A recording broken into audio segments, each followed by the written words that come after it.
যুবক মোহাম্মদ হেরা পর্বতের গুহায় নিয়মিত আসতে লাগলেন।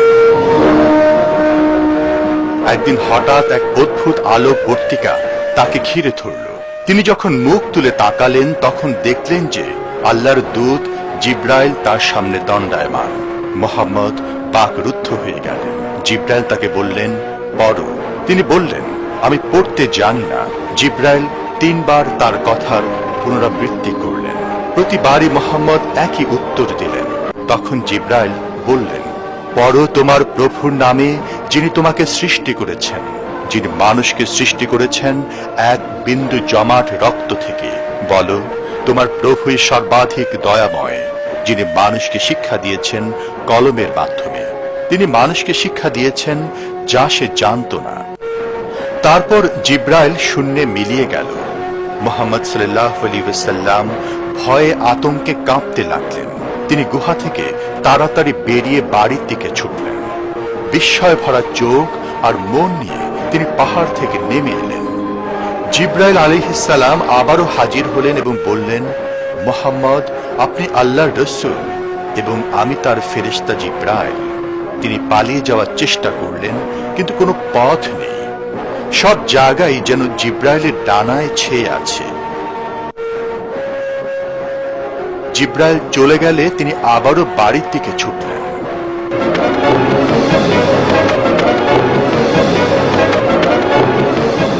তিনি যখন বাড়ি পৌঁছলেন তখন ভয়ে কাঁপছেন।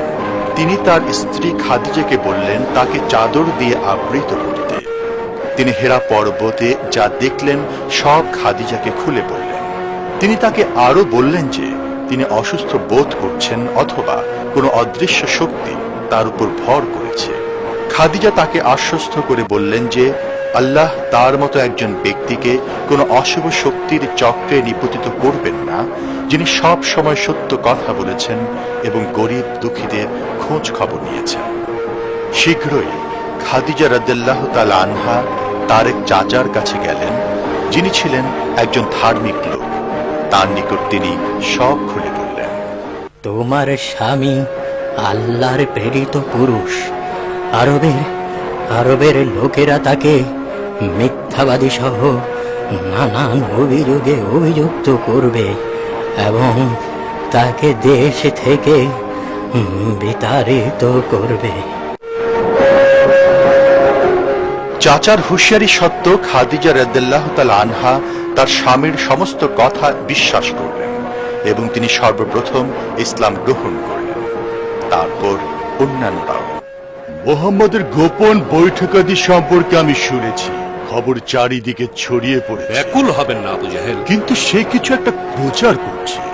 আমি এ সম্পর্কে জানি না। এখন তার পালিত পুত্র জায়েদ ইতিমধ্যে তার সাথে যোগ দিয়েছে এবং তার চাচাতো ভাই আলীও। তাতে কি, এরা সবাই ভিক্ষুক আর দাস সম্প্রদায়। তাকে অবশ্যই শাস্তি পেতে হবে। কিসের জন্য? ঐতিহ্য বহির্ভূত ভিন্নতর কিছু প্রচার করার জন্য।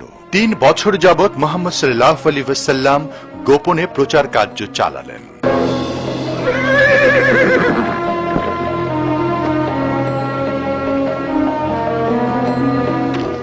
তুমি প্রতি রাতে কোথায় যাও? হ্যাঁ, মুহাম্মাদের কথা শুনতে।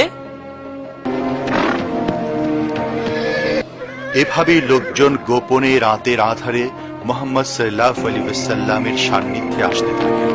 তার মুখ দিয়ে উচ্চারিত এত সুন্দর সুন্দর কথা তারা যেন ইতিপূর্বে কোনো দিন শোনেনি।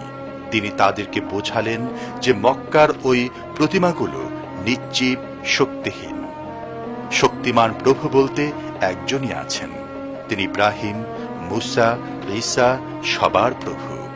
তাই সবার উচিত তার নিকট আত্মসমর্পণ করা। আল্লাহর দৃষ্টিতে ধনী গরিব কোনো ব্যবধান নেই, সবাই সমান। গরিবদেরকে ঘৃণা করা যাবে না, তাদের প্রতিও সদয় হতে হবে। কুরআনে বলা হয়েছে আল্লাহর দৃষ্টিতে সেই ব্যক্তি সর্বাধিক সম্মানিত যিনি সবচেয়ে বেশি তাকওয়াবান। নারীরা অন্যদের দাসী নয়, তারাও আল্লাহর সৃষ্টি এবং পুরুষদের মতোই সমাজে তারা সমান গুরুত্বপূর্ণ। এই পৃথিবী আল্লাহর পক্ষ থেকে একটি নিয়ামত স্বরূপ, তাই এর যত্ন নেওয়া প্রয়োজন।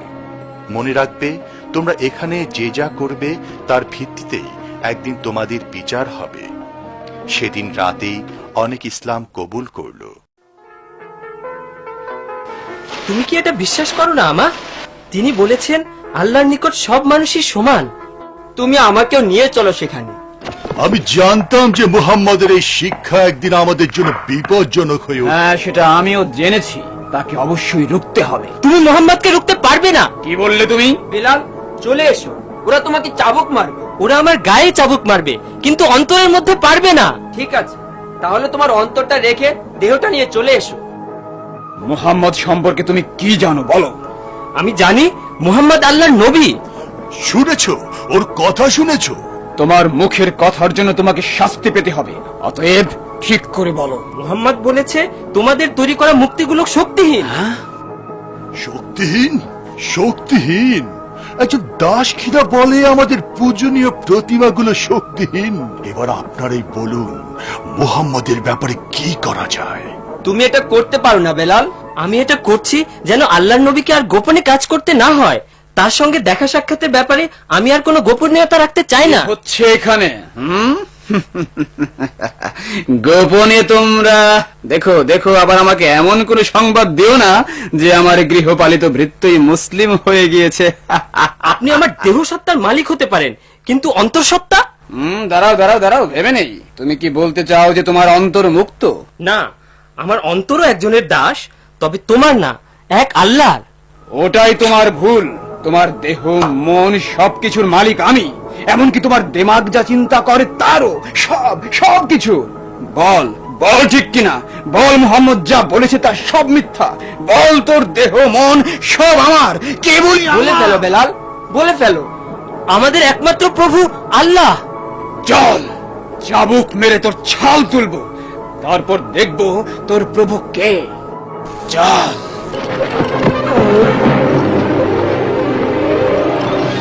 এটাই ওর উপযুক্ত শাস্তি। এটাই তার প্রাপ্য।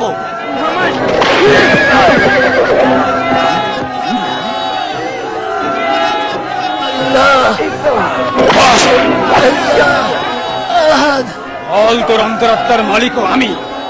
বল বলছি, বল, তাহলে এই পাথর সরিয়ে নেব। বল, স্বীকার কর। বল বলছি, নইলে বল বলছি, নইলে তোকে আমি এক্ষুনি শেষ করে ফেলবো। ভাইয়া, আমি আবু বকরের পক্ষ থেকে এসেছি। এই যুবককে তোমার কাছ থেকে কিনে নিতে চাই। তুমি এর মূল্য কত চাও বলো? বেশ, ভালো কথা। এর দাম চাই 10 স্বর্ণমুদ্রা।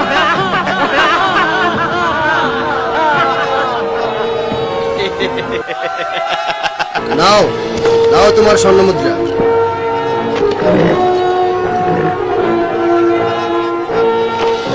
তুমি ভাবছো যে তুমি বিশেষ কিছু জিতে নিয়েছো, কিন্তু না, এ সেরকম মূল্যবান কিছু নয়। আবু বকরকে বলো যে এর দাম বড় জোর 3 স্বর্ণমুদ্রা হতে পারে। তিনি তোমাকে এর জন্য 100 স্বর্ণমুদ্রা দিতেও রাজি ছিলেন।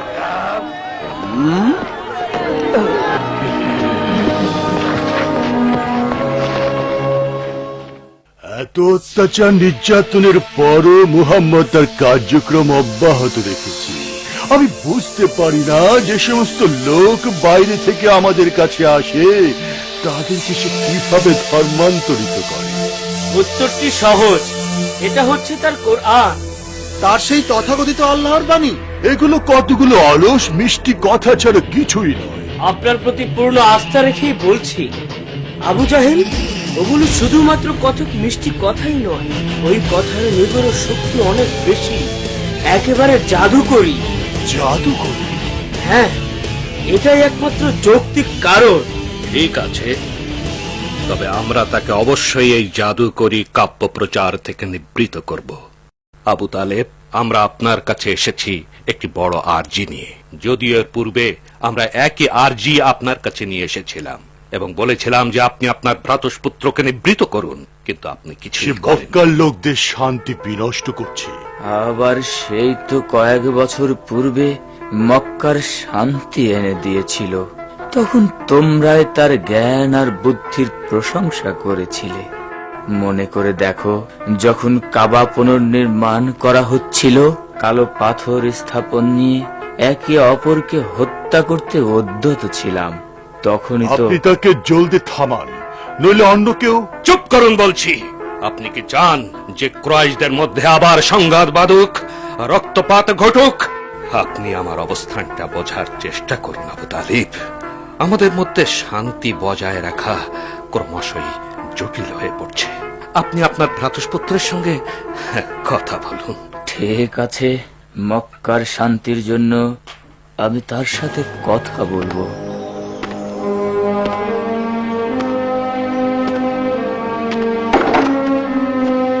আসো মোহাম্মদ, দরজাটা বন্ধ করে দাও।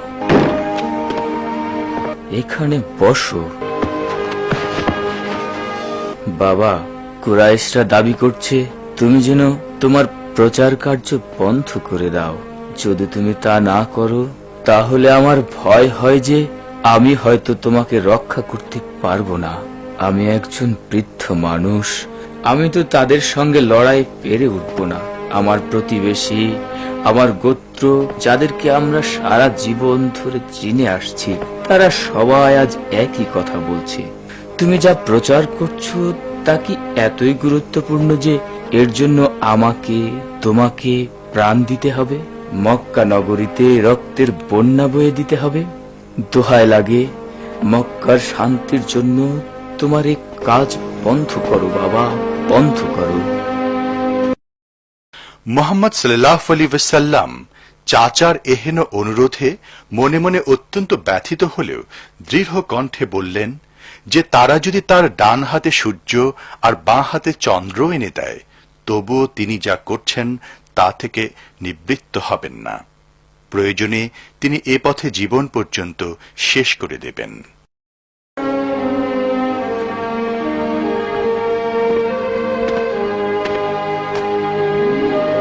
মোহাম্মদ, ঠিক আছে, চালিয়ে যাও, যেমনটা তুমি ভালো বোঝো। তবে এই বৃদ্ধ কোনো দিন তোমাকে পরিত্যাগ করবে না, কোনো দিনও না। আমরা সবাই মোহাম্মদের একই গোত্রের লোক, তাই আমরা তার পাশে দাঁড়াবো এবং যে কোনো মূল্যে তাকে রক্ষা করব। কেন আমরা একজন ব্যক্তির জন্য এ গোটার মক্কার দুশ্মনে পরিণত হব? কারণ সে আমাদের ভ্রাতুষ্পুত্র এবং কারণ সে কোনো অন্যায় কাজ করছে না। বীর হামজার কথা শোনো। ভালো যে তুমি তরবারি চালনায় অত্যন্ত দক্ষ, আর সেই জন্যই মোহাম্মদ তোমাকে তা ব্যবহার করার জন্য উদ্বুদ্ধ করেছে। ঠিক আছে, আমি এর জন্য মরতে প্রস্তুত নই, কারণ সে বলে বেড়াচ্ছে যে কোন স্বর্গদূতের সঙ্গে নাকি তার সাক্ষাৎ হয়েছে।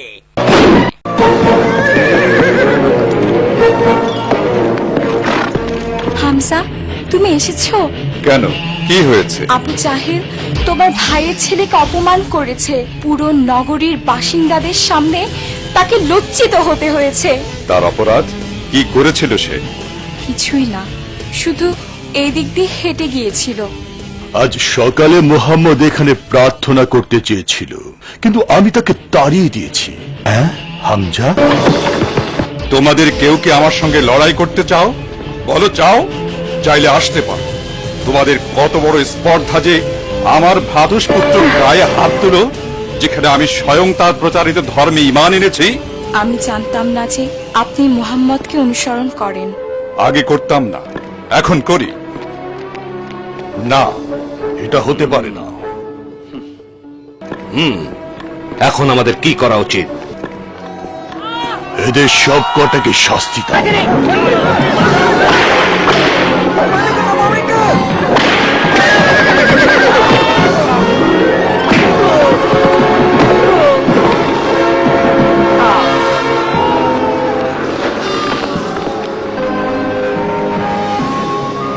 আমার স্বামী কোথায়? এই মুহূর্তে মোহাম্মদকে অস্বীকার কর, নইলে মরবি। বল বলছি। বলো মা, বলো। তারা যা শুনতে চায় তাই বলে দাও। তোর পুত্রের কথা শোন সুমাইয়া, জীবনটা বাঁচা। আমাকে সঠিক করে বলো দেখি আম্মার, শুধু পৃথিবীতে বেঁচে থাকার জন্যই কি তুমি আল্লাহ আর তার রাসূলকে অস্বীকার করবে? না মা, না। লা ইলাহা ইল্লাল্লাহু মুহাম্মাদুর রাসূলুল্লাহ। তুই আমার সাথে তামাশা করছিস? তাহলে এগুলোই তোর জীবনের শেষ কথা।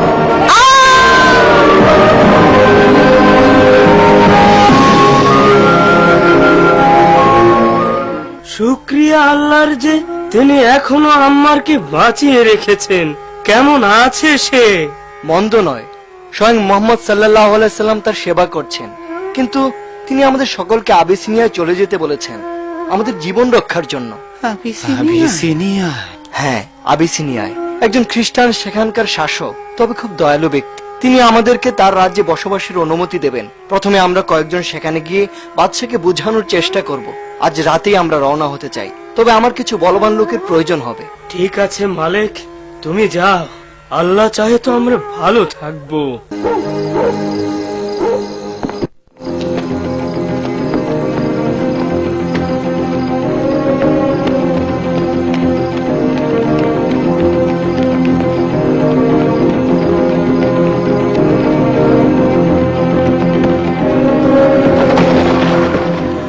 না থেকে আমাদের পথ চলা অব্যাহত রাখা উচিত। পরীক্ষা ধরে আমরা এগিয়ে যাব, আশা করি কেউ বুঝতে পারবে না।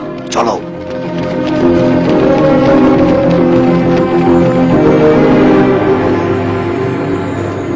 এতক্ষণে তারা হয়তো আবিসিনিয়ায় পৌঁছে গেছে। খালিদকে বলুন কিছু লোক নিয়ে সে তাদের পিছু ধাওয়া করুন। তাদেরকে অবশ্যই ফিরিয়ে আনতে হবে এবং উপযুক্ত শাস্তি দিতে হবে। মক্কায় কোনো বিদ্রোহীকে সহ্য করা হবে না।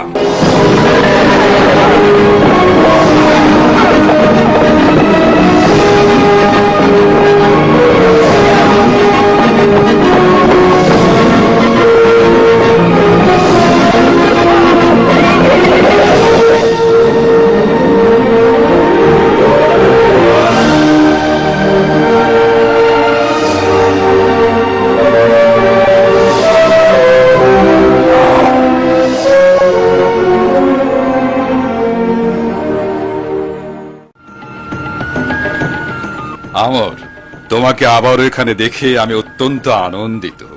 এগুলো সব আপনার উপঢৌকন। তোমার উদারতায় আমি সত্যি অভিভূত। বাদশা নামদারের শান অবশ্য এর চেয়ে ঢের বেশি দাবি করে। আমি বুঝতে পেরেছি তুমি কি নিয়ে উদ্বিগ্ন। এই লোকগুলোই তো যারা তোমার দেশ থেকে এসে আমার এখানে আশ্রয় নিয়েছে।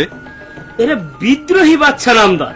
এরা আমাদের দেশে বিশৃঙ্খলা সৃষ্টি করে এখন আপনার দেশে পালিয়ে এসেছে একই কাজ করার জন্য। এদেরকে স্বদেশে ফিরিয়ে নেয়ার আমি আপনার আনুকূল্য প্রত্যাশা করি। কিন্তু আমার নিকট তো এদেরকে যথেষ্ট শান্তিপ্রিয় বলেই মনে হচ্ছে। তারা এমন একটি ধর্মমতের অবতারণা করেছে যার অর্থই হলো অন্যকে ধ্বংস করা। এ ব্যাপারে আপনাদের বক্তব্য কি? মহামান্য বাদশাহ, বাচ্চাকে কুন্নিশ করো। আমরা এক আল্লাহ ছাড়া অন্য কারো নিকট মাথা নত করি না। এবার দেখুন আপনার সামনে এরা অরাজকতা আমি সৃষ্টি এটা গ্রহণ করছে। করছি। সম্মান দেখানোর ক্ষেত্রে তারা আমার চেয়ে ঈশ্বরকে অধিক গুরুত্ব দিয়েছে। আমি এই দিকটা একটু দেখতে চাই। আপনি বলুন। মানব জাতির একমাত্র প্রভু হচ্ছেন আল্লাহ। আমরা এতদিন অজ্ঞতাবশতই মানুষের সামনে মাথা নত করে আসছিলাম। তখন আল্লাহ আমাদের জন্য একজন নবী পাঠালেন। তিনি আমাদেরকে সদা সত্য কথা বলার উপদেশ দিলেন এবং এক আল্লাহর উপাসনা করার আহ্বান জানালেন। তিনি আমাদের পিতামাতাদের প্রতি যত্নশীল হওয়ার আহ্বান জানালেন। তিনি আমাদের প্রতিবেশী এবং গরিব দুঃখীদের সাহায্য করার নির্দেশ দিলেন। তিনি আমাদেরকে আরো শিখালেন যে পৃথিবীতে আমাদের সময় অত্যন্ত সংক্ষিপ্ত এবং আমাদের চারপাশে যা কিছু আছে তা সবই আল্লাহর সৃষ্টি। এই পৃথিবী এবং আমাদের এই ক্ষুদ্র দেহ সবকিছুর যত্ন আমাদেরকেই নিতে হবে এবং আমরা কতটুকু কাজ আল্লাহর নির্দেশ মেনে করলাম তা নিয়ে একদিন তার সামনে দাঁড়াতে হবে। আমর, দেখো তারা যা বলছে তা একরকম যিশুর শিক্ষার মতোই। না বাচ্চা নামদার, ওরা আপনার ধর্মকে সম্মান করে না।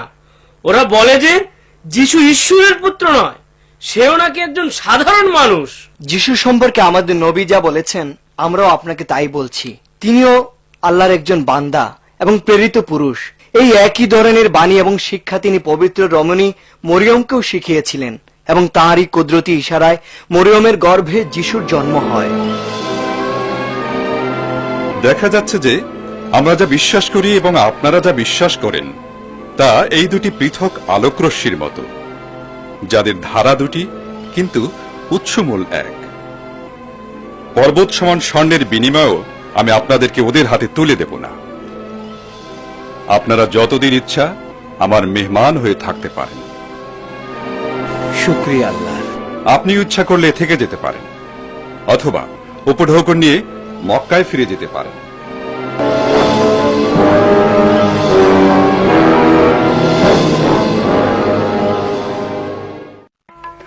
আবু জেহেল, আবু জেহেল, কি যেন শুনছি তোমার সম্পর্কে চারিদিকে, এসব কি? হ্যাঁ, আবু জেহেলের ভাতিজা ওমর বিন খাত্তাব মুসলিমদের সঙ্গে যোগ দিয়েছে। কি বলছো? ওমর, মহাবীর ওমর শেষ পর্যন্ত? হ্যাঁ হ্যাঁ, ওমর ওমর, শুনলে তো? ও কথা আমাকে বলো না। মনে হয় সে ওই কুরআন শুনেছে। সে বলেছে যে এর সৌন্দর্য তার অন্তরকে নাকি পরিশ্রুত করেছে। তাহলে আমি বোধহয় জানি কি করতে হবে। হে প্রভু, এই মুসলমানদেরকে ঠেকাবার জন্য আমরা সক্ষম নই, তুমি আমাদেরকে সাহায্য করো। থামো, মাতাল ব্যাকপ কোথাকার! তুমি তাদের উপর প্লেগ বর্ষণ করো হে প্রভু। আরে ওঠো বলছি, মনে হয় তুমি সব সমাধান করে ফেলবে। ফেলবই তো। শোনো, আমরা তাদের সঙ্গে বহিরাগতের মতো আচরণ করব, তাদেরকে সবকিছু থেকে বিচ্ছিন্ন করে ফেলব। চমৎকার বুদ্ধি। বিচ্ছিন্ন করে তাদেরকে দেশ থেকে বের করে দাও, আর গোটা আরব জুড়ে তাদের বাণী প্রচার করে বেড়াক। আমরা তাদেরকে কোথাও যেতে দেব না, তাদেরকে এখানেই আটকে রাখবো এবং উপবাস যাপনে বাধ্য করব। উপবাস? কিভাবে? আমরা বিভিন্ন গোত্রের সঙ্গে একটা চুক্তি করব, যেন মুসলমানদের নিকট কেউ কিছু বিক্রি না করে। আমরা সেটা কাবা ঘরে ঝুলিয়ে দেব। মোহাম্মদ যতক্ষণ পর্যন্ত না তার ভুল বুঝতে পারবে, ততক্ষণ পর্যন্ত তার বিরুদ্ধে অবরোধ চলতেই থাকবে।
ক্ষুধা মেটেনি মা।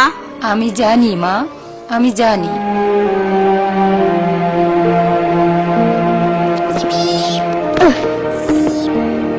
বাবা, আমরা কি আবিসিনিয়ায় গিয়ে মালিককে খুঁজে বের করতে পারি না? ওরা তো আমাদেরকে কোথাও যেতে দেবে না বাবা। তুমি কি মনে করো এখানে যা ঘটেছে মালিক তা সব জানে? আমি একটা বার্তা পাঠিয়েছি, কিন্তু জানি না সে পেয়েছে কিনা।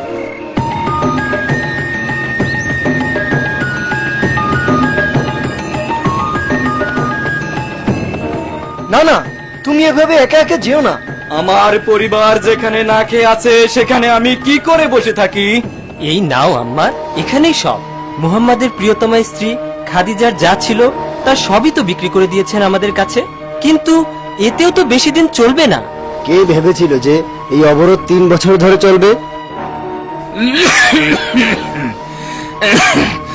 মুহাম্মদকে বলো যে আমি তার কথা কুরাইশদের কাছে পৌঁছে দিয়েছি।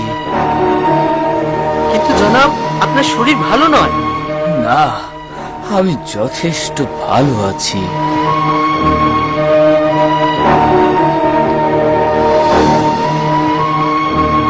আবু তালেব, তোমাকে অমন অসুস্থ আর দুর্বল অবস্থায় দেখে আমি অত্যন্ত মর্মাহত। আমার আমার তাতে যথেষ্ট সন্দেহ আছে। যদি আমি মারা যাই তাহলে জ্যেষ্ঠতা অনুসারে এই পরামর্শ সবার দায়িত্ব তোমার উপরে। তখন আশা করি মুহাম্মদের ব্যাপারে সিদ্ধান্ত নেওয়াটা তোমার জন্য সহজতর হবে। তা তো বটে। তাহলে শোনো, স্বয়ং মুহাম্মদই আমাকে তোমাদের কাছে পাঠিয়েছে। সে আমার মাধ্যমে তোমাদের জন্য একটা বার্তা প্রেরণ করেছে।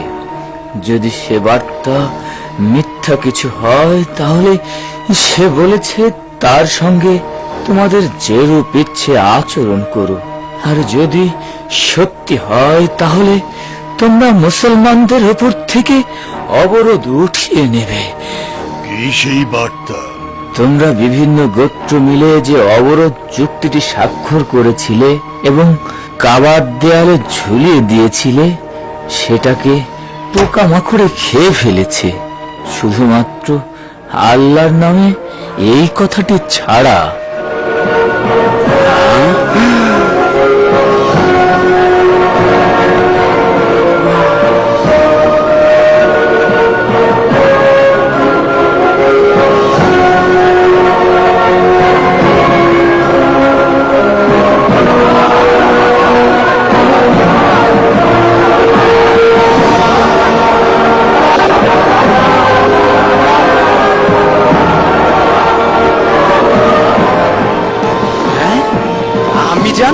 বাবা আমার, তুই এসেছিস?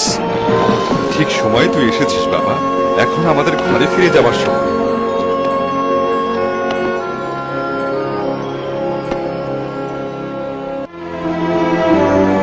কাছে এসো মুহাম্মদ।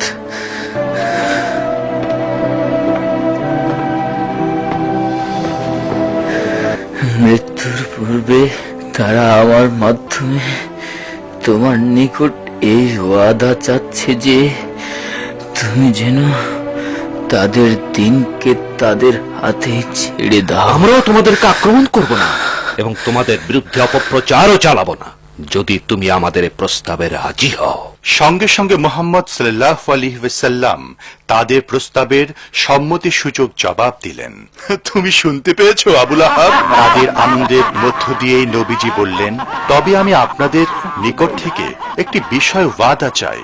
যদি ওয়াদা করেন তাহলে গোটা আরব এবং পারস্য সাম্রাজ্য আপনাদেরই হবে। তাহলে বলে ফেলো। নবীজি তাদেরকে অন্য সব দেবদেবীর পরিবর্তে এক আল্লাহর উপর ঈমান আনার প্রস্তাব দিলেন। এতে কাফেররা নাখোশ হয়ে চলে গেল।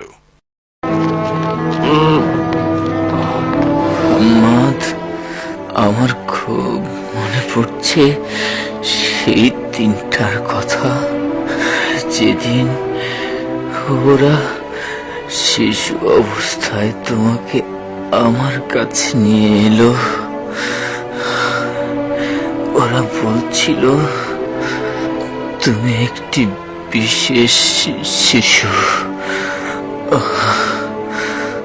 তোমার তোমার তোমার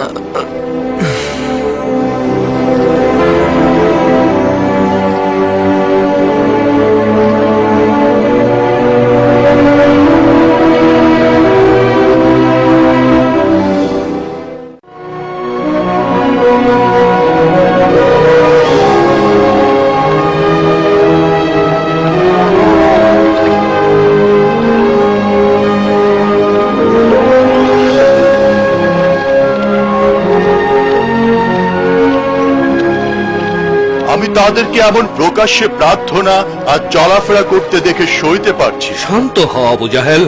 আমরা তরবারি দিয়ে ব্যর্থ হলেও কথার জাদু দিয়ে বিজয়ী হব। তুমি কি আমাদের কবিদের কথা বলছো?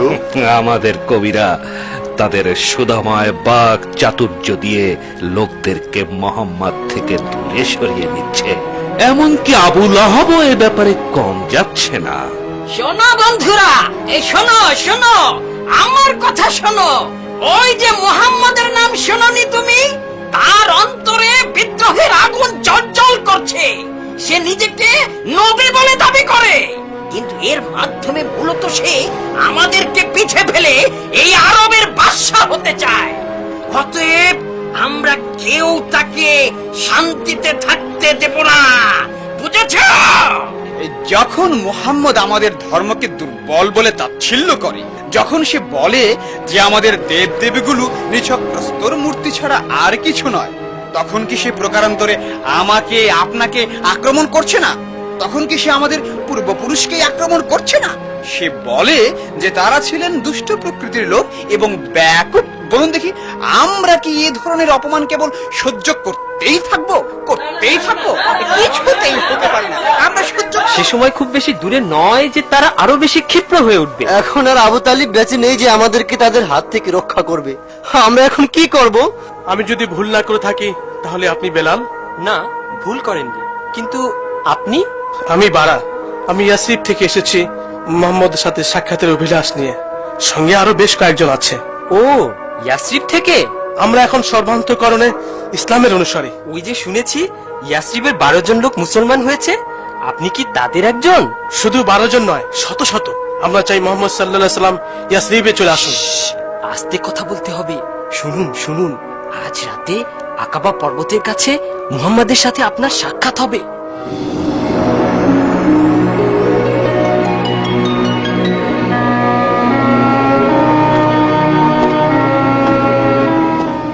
হে আল্লাহ রাসূল, আপনি কথা দিন ইয়াসরিবে তাশরীফ আনবেন। আমাদের জনপদ আজ রক্তে রঞ্জিত, সবাই ভাতৃঘাতী সংঘর্ষে লিপ্ত। কেবল আপনি, শুধু আপনিই পারেন সেখানে শান্তি ফিরিয়ে আনতে। বলুন বলুন, আপনি আসবেন? আপনার যদি সম্মতি হয় তো নিরাপত্তার যাবতীয় ব্যবস্থা আমরা করব। ইয়া রাসূলুল্লাহ, আল্লাহ আমাদের জন্য আরেকটি পথ উন্মুক্ত করেছেন। রাসূলুল্লাহ সাল্লাল্লাহু আলাইহি ওয়াসাল্লাম এই প্রস্তাবে সম্মত হলেন। তিনি সবাইকে ইয়াসরিবে সরে যাবার নির্দেশ দিলেন। এই রাতের বেলা যেতে আমার খুব ভয় লাগছে। আল্লাহর নবী চান না যে আমাদের ইয়াসরিব গমনের কথা কেউ জান। তাহলে আমরা সবার সঙ্গে যাচ্ছি না কেন? সবাই একসঙ্গে যাওয়াটাই খুব বিপজ্জনক। আমরা ওদের চোখে পড়ে যেতে পারি। চলো, এখনই সময়।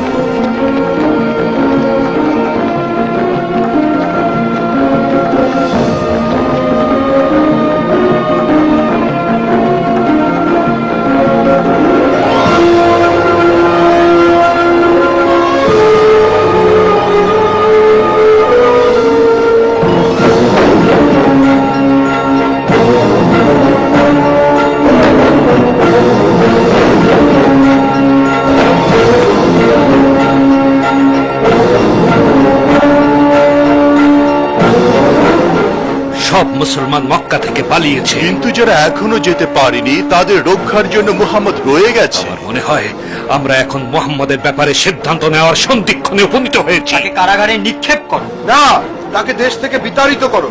তাকে মরুভূমির দূর প্রান্তে নিয়ে নির্জনে ফেলে দিস। সঠিক বুদ্ধি। সে তো আর মক্কায় থাকবে না, আমরা তো এটাই চেয়েছিলাম, তাই নয় কি? আর যদি সে ইতিমধ্যে ইয়াসরিবে গিয়ে ইসলামী রাষ্ট্র গঠন করে, এখন আমরা কি করবো? হত্যা করো। কিন্তু তাকে যে হত্যা করবে তার গোত্রের লোকেরা এবং তার অনুসারীরা তার উপর আক্রমণ চালাবে। কে হবে সেই ব্যক্তি যে এই ঝুঁকি নেবে? এই দায়িত্ব কারো একার পক্ষে নেওয়া ঠিক নয়। প্রত্যেক গোত্র থেকে একজন শক্তিশালী লোক নাও এবং সবাই মিলে তাকে হত্যা করো। মুহাম্মাদের রক্তে সবার হাত রঞ্জিত হোক, তাহলে তাই কারো একার থাকবে না এবং প্রতিশোধ নেওয়ারও কোনো ব্যাপার থাকবে না। চমৎকার বুদ্ধি! মুহাম্মদ সাল্লাল্লাহু আলাইহি ওয়াসাল্লাম তাদের চক্রান্তের কথা জানতে পারেন। তিনি তার চাচাতো ভাই হযরত আলী রাদিয়াল্লাহু তাআলা আনহুকে তার বিছানায় নিদ্রা যাওয়ার কথা বলে সে রাতেই মক্কা ত্যাগ করেন। তিনি জানতেন যে শত্রুরা আলীর কোনো ক্ষতি করতে পারবে না। মুহাম্মদ তার ঘরে আছে, আমরা কি প্রবেশ করব? না, আমরা এখানে অপেক্ষা করব। সুবহ সাদিকের সময় সে যখন নামাজ পড়তে বের হবে তখন কি হত্যা করব?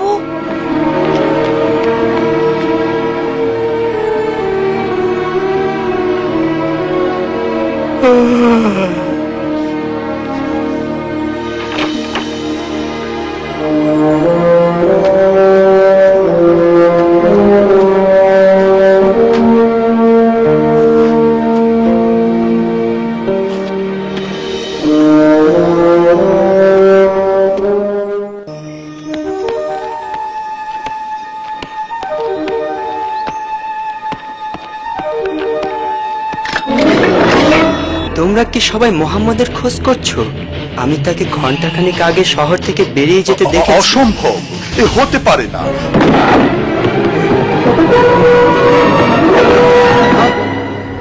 কোথায় গেছে সে?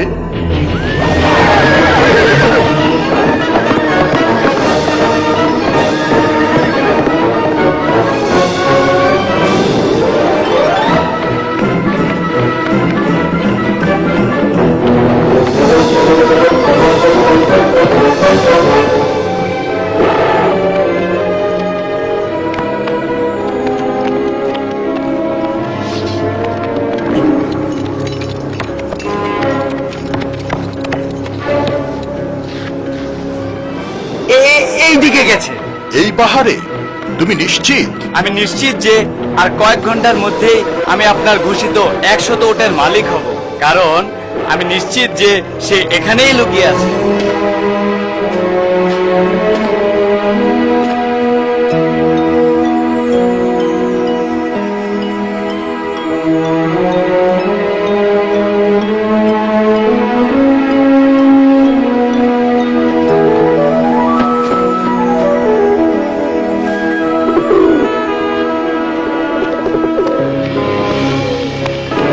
সে কি এর ভেতরে? আমি তো কোনো পদচিহ্ন দেখছি না। মাকড়সার জাল ছিন্ন না করে সে এর ভিতরে গেল কিভাবে? আর এই পাখির বাসায় বা কোত্থেকে এলো? দেখো কোথায়।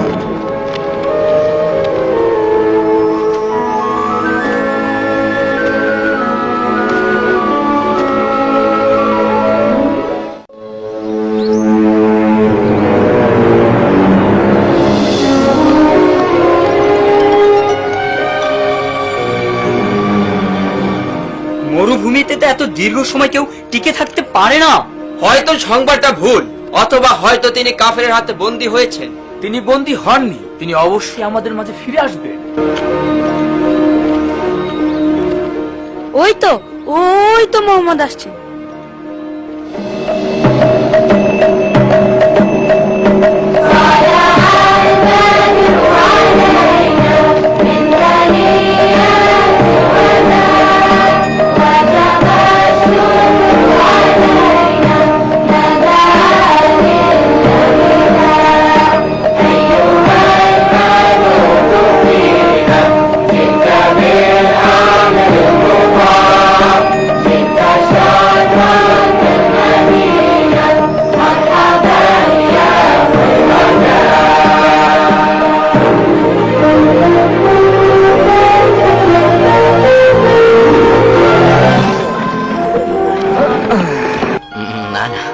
এটা আমাকে নিতে দিন। আপনি আল্লাহর রাসূল, এটা টানা আপনার মানায় না। এখন আপনার বিশ্রাম নেওয়ার সময়। মুহাম্মদ সাল্লাল্লাহু আলাইহি ওয়াসাল্লাম আমাদের শিখিয়েছেন যে পৃথিবীর সকল মুসলমান ভাই ভাই নামাজে শামিল হওয়ার সময় সব গোত্রের লোকেরা কাঁধে কাঁধ মিলিয়ে দাঁড়াবে। দেখো আল্লাহু আকবার। শোনো, এটা আবার কি? তিনি আমাদেরকে নামাজের জন্য আহ্বান করছেন। আল্লাহু আকবার। আশহাদু আন লা ইলাহা ইল্লাল্লাহ। আশহাদু আন লা ইলাহা ইল্লাল্লাহ। আচ্ছা আম্মি জান, আমরাই কি পৃথিবীর সবচেয়ে সুখী মানুষ? তোমার কি মনে হয়? আমার তো তাই মনে হয়।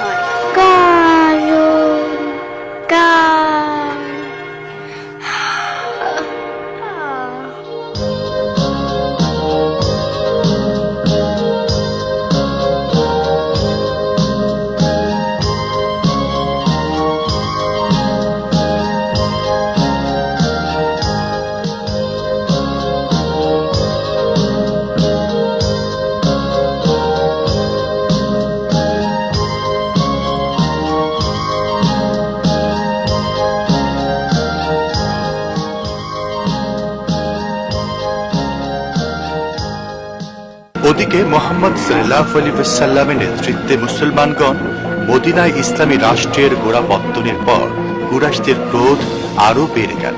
তারা আল্লাহর রাসূলকে হত্যা সহ মুসলমানদের সমূলে বিনাশ করার জন্য আবু জেহেলের নেতৃত্বে এক সুসজ্জিত বাহিনী মদিনার উদ্দেশ্যে প্রেরণ করে।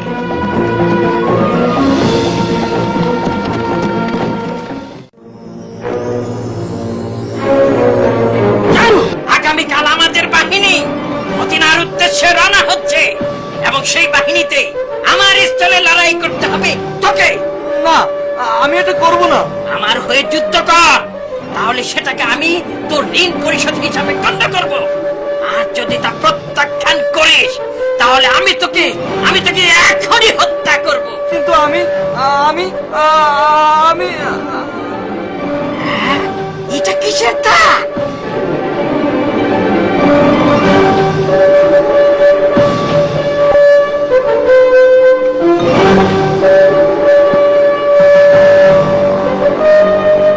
তাহলে এই বদরের প্রান্তরে আমরা তাদের মোকাবেলা করব।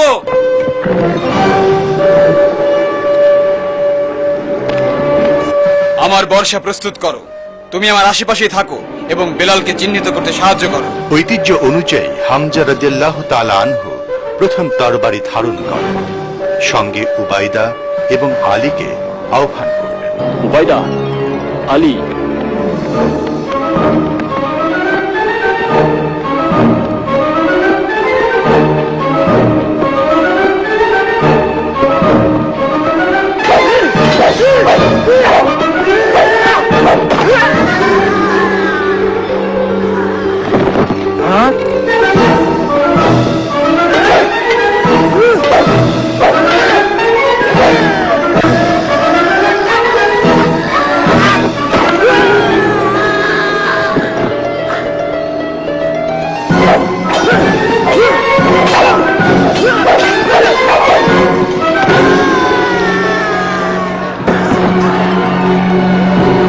মক্কার সুরক্ষার জন্য ঝাঁপিয়ে পড়ুন।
বেলাল, উমাইয়া,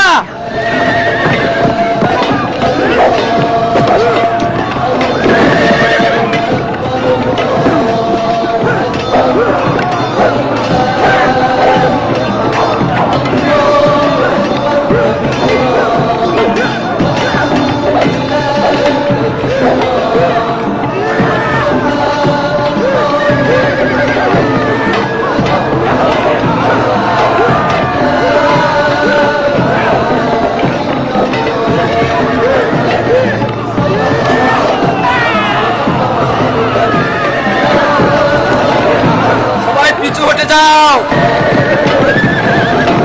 দেখো ওরা পালিয়ে যাচ্ছে।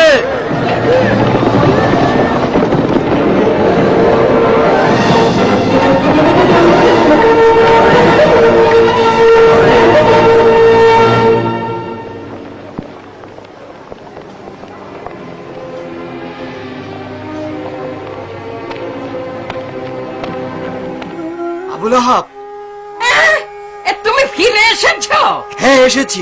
এই নিন, আমি আমার ঋণ পরিশোধ করলাম। তবে একটা ব্যাপার আপনার জেনে রাখা উচিত যে মুহাম্মদের পক্ষে স্বয়ং স্বর্গীয় দূতরা যুদ্ধ করছে। হ্যাঁ, আমি চাই। না না, যেও না, যেও না, সাহায্য করো, সাহায্য করো। কেউ কি আমাকে একটু সাহায্য করবে না? দয়া করো।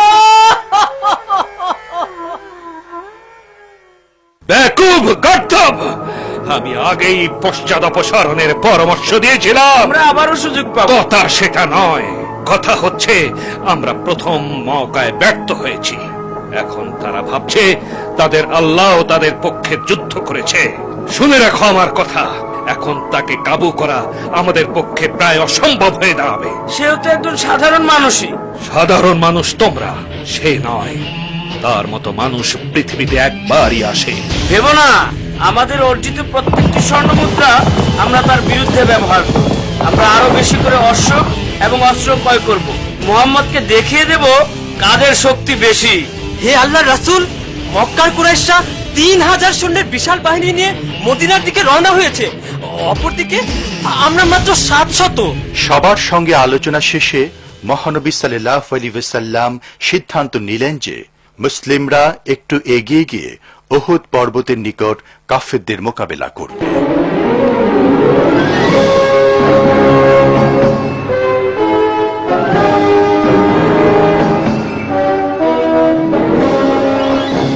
আমরা সম্পূর্ণ প্রস্তুত হে রাসূল। রাসূল নির্দেশ দিয়েছেন যে কোনো মূল্যে আমাদেরকে এই গিরিপথ আগলে থাকতে হবে। এই পথ দিয়ে আমরা কাউকে আক্রমণ চালাতে দেব না।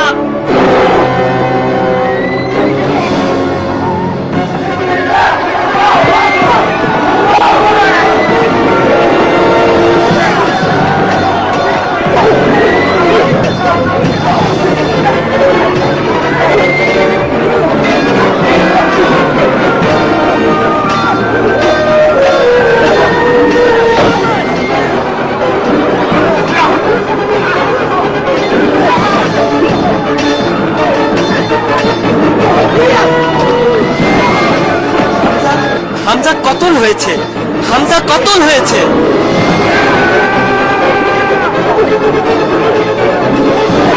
দেখো দেখো, মক্কার কুরাইশরা আবারও পালাচ্ছে। এগিয়ে চলো বন্ধুরা!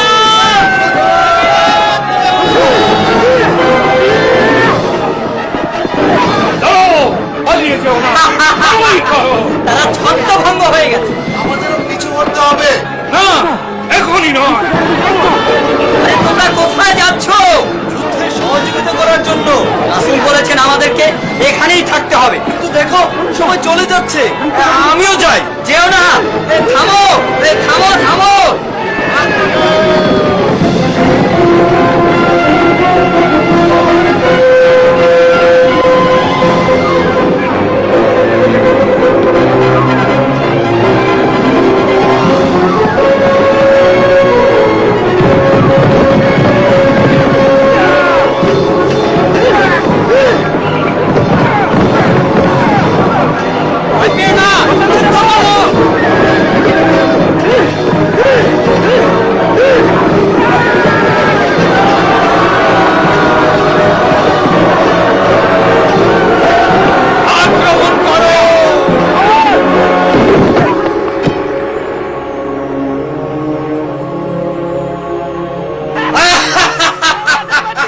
মুহাম্মদ নিহত হয়েছে।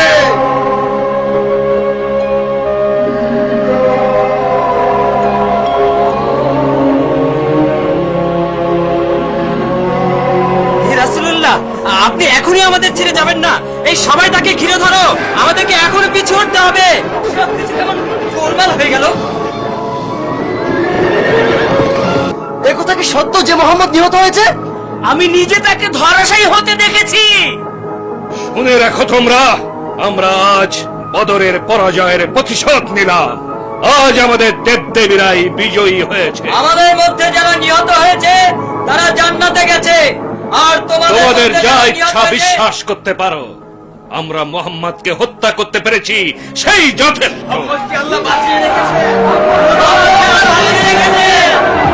তাহলে তাকে একথা জানিয়ে দাও যে আজকে আমাদের যেসব যোদ্ধা নিহত হয়েছে তারা মৃত্যুর পূর্বে অন্তত তোমাদের 4 জনকে হত্যা করেছে। মুহাম্মদ এখনো বেঁচে আছে। এ ধরনের গৌরব আরো অনেক আগে মক্কার প্রাপ্য ছিল। তোমার প্রার্থনা রেখে এখানে এসে দেখো যে তুমি হচ্ছ সে ব্যক্তি যার জন্য আমরা এখানে সমবেত হয়েছি। মুহাম্মদ বেঁচে আছে? তাতে কি, সে বীর হামজা সহ আরো 70 জন যোদ্ধাকে হারিয়েছে। এসো, আমাদের সঙ্গে এসো, উৎসবে যোগ দাও। যে কথা বন্ধ করার জন্য আমরা এই যুদ্ধ করলাম, সেই কথাই যদি বন্ধ না হলো, তাহলে এই আনন্দ উৎসব করে কি লাভ? মোহাম্মদ বেঁচে আছে। এই যুদ্ধ এখন আর শুধু মুসলমান আর মক্কার মধ্যেই সীমাবদ্ধ নেই। যতক্ষণ না আমরা মোহাম্মদকে হত্যা করতে পারবো, ততক্ষণ পর্যন্ত আমাদের কোনো বিশ্রাম নেই। আরবের প্রত্যেক গোত্রপতি এ ব্যাপারে আমার নিকট কথা দিয়েছে। ইসলামকে নির্মূল করবে, কাউকে জীবিত ছাড়বো না। আমার যা আছে সবকিছুর বিনিময়ে হলেও মুহাম্মদের অবসান চাই। 10,000 সৈনিক? আমরা আমাদের চেয়ে দ্বিগুণ বড়, চৌগুণ বড় বাহিনীকে পরাজিত করেছি, কিন্তু এটা তো মাত্র 10,000 সৈন্যের বাহিনী। তাদেরকে ঠেকিয়ে রাখার তো কোনো পথই দেখছি না। আমরা এখন কি করতে পারি ইয়া রাসূলুল্লাহ? পারস্য দেশে আমরা অশ্ববাহিনীর আক্রমণ প্রতিহত করার জন্য নিজ দেশ বা নগরের চারদিকে প্রশস্ত ও গভীর পরিখা খনন করতাম।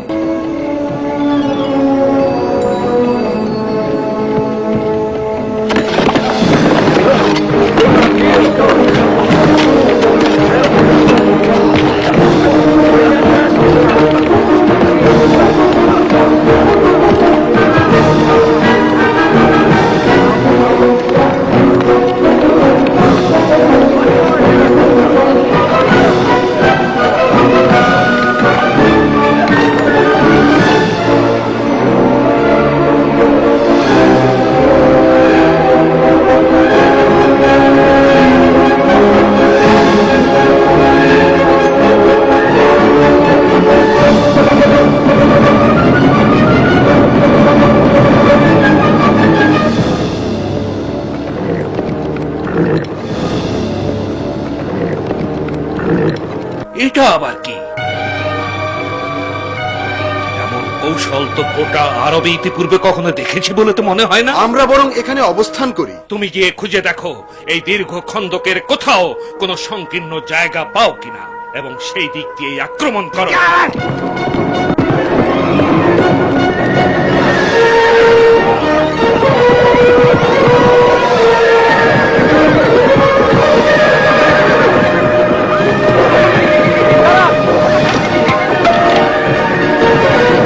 চেষ্টা অব্যাহত রাখো। এক প্রান্ত দিয়ে খাদ অতিক্রম করার চেষ্টা করো, আর অন্য প্রান্ত দিয়ে মাটি ফেলে সেটা ভরাট করার চেষ্টা করো। যাও।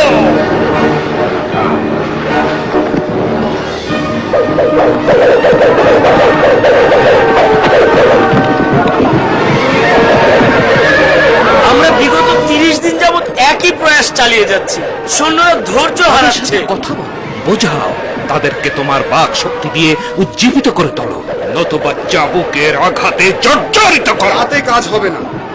তারা মনে করছে যে স্বয়ং ঈশ্বর মুসলমানদের সঙ্গেই আছে। ঠিক আছে, তাহলে আগামীকাল ভোরে সর্বশেষ আক্রমণের জন্য প্রস্তুত হও। এটা হবে এক সর্বগ্রাসী আক্রমণ, যার দিক থেকে হামলা চালিয়ে আমরা তাদের হত্যা করব।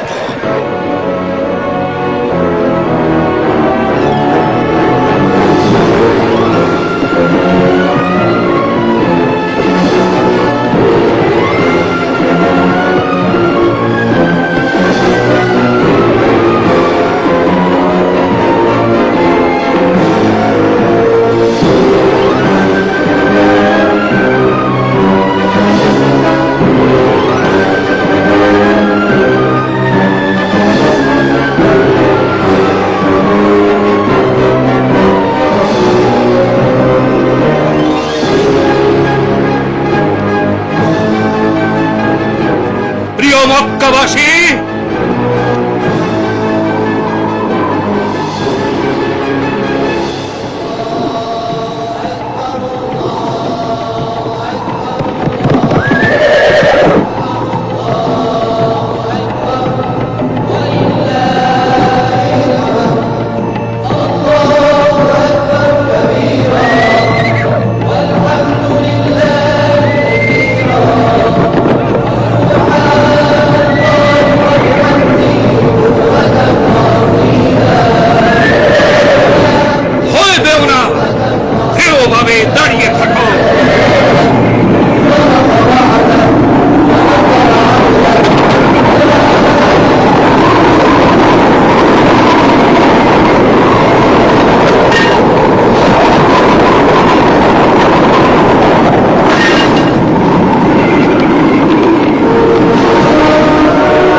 এখন মক্কায় আসছে, শুনলাম কোন রকম সমরাস্ত্র ভালো না করেই নিয়েই নাকি। জানে যে আমরা তার অভিযাত্রী দলের কেশাগ্র স্পর্শ করতে পারবো না। এখন সমস্ত আরব আমাদের বিরুদ্ধে জেগে উঠবে, আমাদেরকে ধিক্কার জানাবে। যে করে হোক মোহাম্মদকে সবাই মিলে ঠেকাও। ওদেরকে কিছু করার মতো সামর্থ্য এখন আমাদের নেই, অতএব ওদেরকে আসতে তার দাও। মানে মোহাম্মদ এখন সদল বলে মক্কায় এসে প্রার্থনা করবে, আর আমরা সে লজ্জা মাথায় পেতে নিব। যথেষ্ট হয়েছে, যথেষ্ট। থামো, থামো এবার। ঠিক আছে, আমি সাহায়েলকে পাঠাচ্ছি। সে মোহাম্মদের সাথে এই সন্দেহ স্থাপন করবে যে মুসলিমরা মক্কা আক্রমণ করবে না। আমরা আপনাদেরকে সন্ধির প্রস্তাব দিচ্ছি, শান্তির জন্য সন্ধি। আমরা কথা দিচ্ছি যে আপনাদেরকে আক্রমণ করব না, আপনাদের কোনো ব্যক্তিকেও না, এবং আশা করি এরকম ওয়াদা আপনারাও করবেন। এই চুক্তি হবে 10 বছর মেয়াদী। এর ফলে আমরা মক্কায় প্রবেশ করতে পারবো, কাবা গৃহে প্রার্থনা করতে পারবো। হ্যাঁ, খুব সম্ভবত, এবং আগামী বছর থেকে।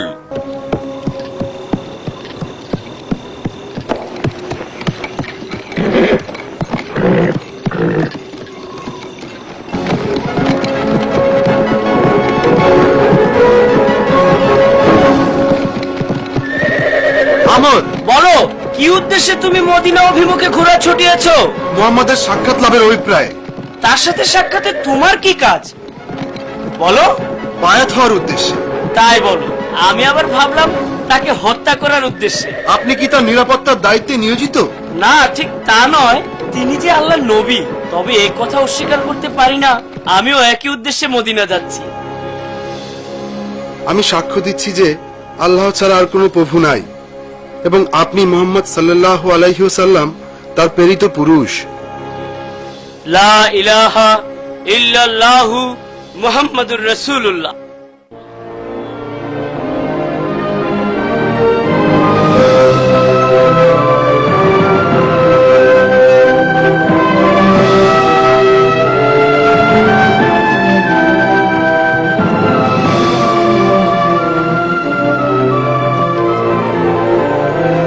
আমরা প্রস্তুত ইয়া রাসূলুল্লাহ। চলুন আমরা মক্কার দিকে রওনা হই।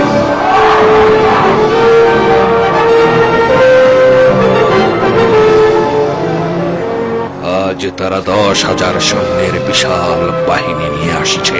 যে বাহিনীর অধিকাংশ সেনাধ্যক্ষ এক সময় আমাদের নেতা ছিল।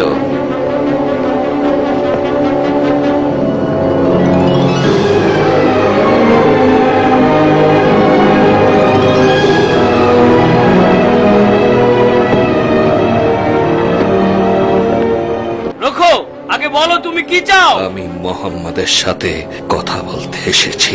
তোমার হাত দুটো দেখাও। এখনই? এই মুহূর্তে তাকে আঘাত করতে যাওয়াটা আমার জন্য বোকামি হবে। একই রকম বোকামি তুমি অতীতে অনেকবার করেছো। আমি এখানে শান্তির জন্য এসেছি। ছেড়ে দাও, তারা এখন শঙ্কিত। আসুন আপনি।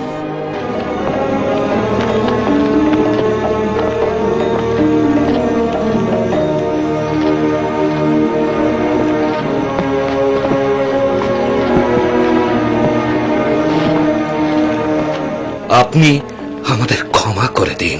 আমরা আপনাদের সাথে অন্যায় ও নিষ্ঠুর আচরণ করেছি। আমরা আপনাদের উপর লুটপাট চালিয়েছি, হত্যা করেছি। এখন আমরা আর আপনাদের মোকাবেলা করতে সক্ষম নই এবং তা করব না। নবী করিম সাল্লাল্লাহু আলাইহি ওয়াসাল্লাম তাকে আশ্বস্ত করে বললেন যে আমরা কোনো প্রতিশোধ গ্রহণ করব না। মক্কা নগরীকে ইসলামের আলোকে সাজিয়ে তোলা হবে। আমি নিশ্চিত যে তাই হবে। সঙ্গে সঙ্গে আমি এও স্বীকৃতি দিচ্ছি যে আল্লাহ ছাড়া কোনো মাবুদ নেই এবং আপনি মুহাম্মদ সাল্লাল্লাহু আলাইহি ওয়াসাল্লাম তার প্রেরিত পুরুষ। আমি গিয়ে নগরকে প্রস্তুত করি। আমি অত্যন্ত আনন্দিত এই জন্যে যে আমার ইতিপূর্বেকার সকল প্রয়াস সত্ত্বেও আজ জীবিত মোহাম্মদকে দেখতে পাচ্ছি।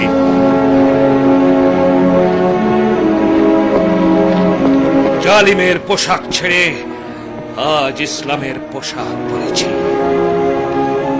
আল্লাহ করুন যেন সর্বদা এমনটি থাকে।